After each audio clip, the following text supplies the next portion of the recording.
Baru-baru ni ada seorang ejen hartanah datang tanya saya, Kenny, saya dah 7 bulan ni buat hartanah, tapi satu deal pun tak ada. Walaupun sewa, saya pun uh, kira motivasi pun dah hilang dan banyak juga komitmen kena bayar. Dan baru-baru ni saya dah terima satu tawaran pekerjaan. Sudah perlukah saya terima? Adakah anda rasa saya perlu ambil bekerja dan buat hartanah ni, buat part time? Hai, saya Kenny dari Hikayat Hartanah dan soalan ni biasa saya dengar.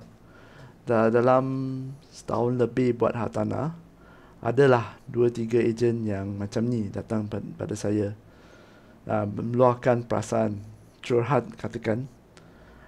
Mereka dah 6-7 bulan cuba buat, lepas tu ada yang kembali bekerja, ada yang buat bisnes lain, dan ada yang buat tambah freelance lain pun ada. Okay? Sebenarnya setiap hari ada je ejen hartanah yang meninggalkan kerjaya ini. Sebab kerjaya atau bisnes ni memang susah. Okay? Yang susahnya adalah ketidakpastian. Ramai yang di luar sana takkan beritahu anda yang apa yang ketidakpastian yang anda terima apabila anda menceburi apa-apa bisnes. Tak kira lah bisnes hartanah ke bisnes apakah, tapi bisnes hartanah ni anda akan jumpa juga ketidakpastian kerana hari ni anda bawa viewing, bukan bermaksud orang tu nak beli ke nak sewa, tak ada. Dan lagi-lagi nak sewa. Sekarang ni banyak pilihan ya. Penyewa ada banyak pilihan. Bulan lepas, bulan 6, bulan Jun, saya sebenarnya ada listing juga. Okay, ada senarai untuk sewa. Dan saya bawa viewing banyak. Yang sangkut hanya 2 saja. Walaupun 3 sangkut, saya dapat close 3 deal. 1 tu terus cancel. Dan 2 saja. Okay, 2 deal untuk sewa mana cukup. Lain lah kalau 2 deal ni mungkin 50,000 satu deal, 100,000 atau 10,000 rental saya cakap sewa, bolehlah saya hidup sikit.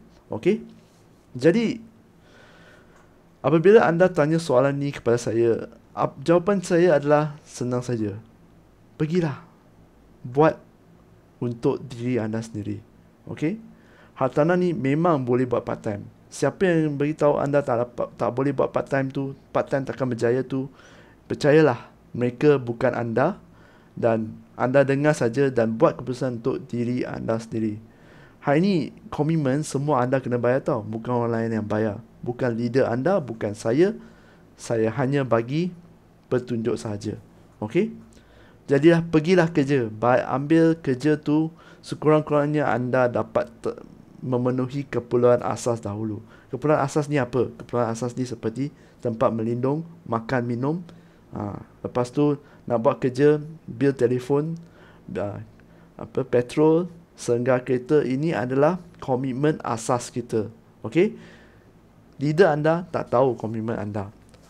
Dan lagi-lagi kan, kalau saya dengar leader yang sekarang cakap teruskan, dan 6-7 bulan tak close satu benda pun, teruskan, closing anda dekat saja. Jangan dengarlah. Sebab leader anda pun tak boleh bagi tahu bila anda boleh closing, walaupun anda teruskan. Walaupun anda bekerja keras hari ni, viewing sampai pagi ke malam, belum tentu anda boleh closing. Itu adalah ketidakpastian yang membuat kita runsing tau, membuat kita terasa tertekan, stres. Sebab orang datang sewa, datang viewing, lepas tu setiap hari makin dekat dengan tarikh untuk bayar satu bil lagi, tarikh untuk bayar satu loan lagi. Bolehkah anda bertahan macam tu? Tak boleh kan? Saya amat galakkan anda pergilah cari kerja baru ke.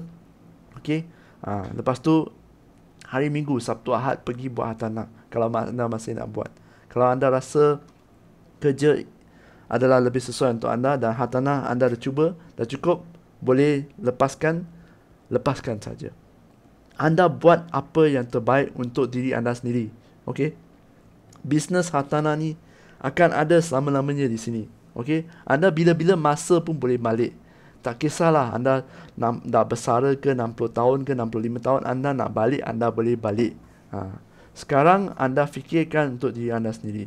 Nak dapat mungkin anda nak tambah buat kerja gig, buat jual barang di Shopee ke, buat affiliate ke, atau buat live ke, TikTok live ke, atau buat jadi rider ke, hantar barang makanan, hantar barang, parcel, buat saja. Okey? Ketahuilah, ini adalah sementara untuk menenangkan minda anda. Sebab kalau kita tertekan, kita tak boleh buat keputusan dengan baik. Kita akan rasa tertekan. Setiap kali prospek datang, kita akan stress, pressure. Boleh rasa tau, kita terdesak. Okey? Jadi, dapatkanlah kerja yang sesuai untuk anda.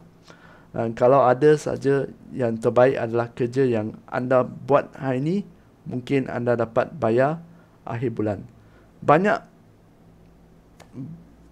kali kita cakap pasal, okey, lebih banyak viewing, kita akan lebih banyak closing kan. Lebih mungkin 30% ke closing atau 20% closing. Tapi kita tak tahu bila kita akan dapat viewing macam tu. Tapi sekurang-kurangnya kalau anda kerja, walaupun sebagai rider, anda hari ni hantar berapa bungkusan makanan, anda tahu, okey, minggu depan, hari Isnin, hari Selasa, saya akan dibayar terus. Saya boleh keluarkan duit dan guna. Saya ada duit, saya ada aliran tunai. Hari ni anda bawa prospek pergi viewing, tak tahu bila lah prospek akan close. Okay? Dan dah close, dan tahu bila, kalau sale smooth 3 bulan. Kalau sewa smooth, minggu depan anda boleh dapat. Tapi anda tak tahu bila yang anda boleh dapat. Itu adalah ketidakpastian yang ramai ejen tak bagi tahu anda. Ramai.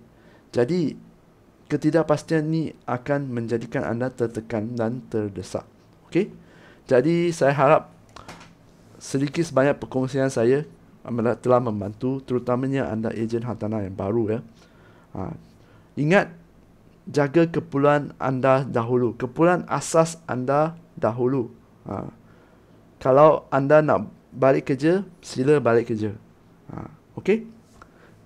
Bisnes hartanah ni bila-bila masa akan ada. Balik kerja, anda dapat duit, boleh selesaikan komitmen anda, anda lebih tenang, anda lebih objektif dan boleh menjalankan bisnes ini dengan dengan sudut pandangan baru dan lebih fresh dan lebih strategik. Okey? Setakat ni saja dari saya. Kenny dari Hikayat Hartanah. Anda nak jual beli sewa rumah hartanah, anda boleh hubungi saya, WhatsApp di bawah. Sila WhatsApp saja ya. Tolong jangan call. Okey? Bye.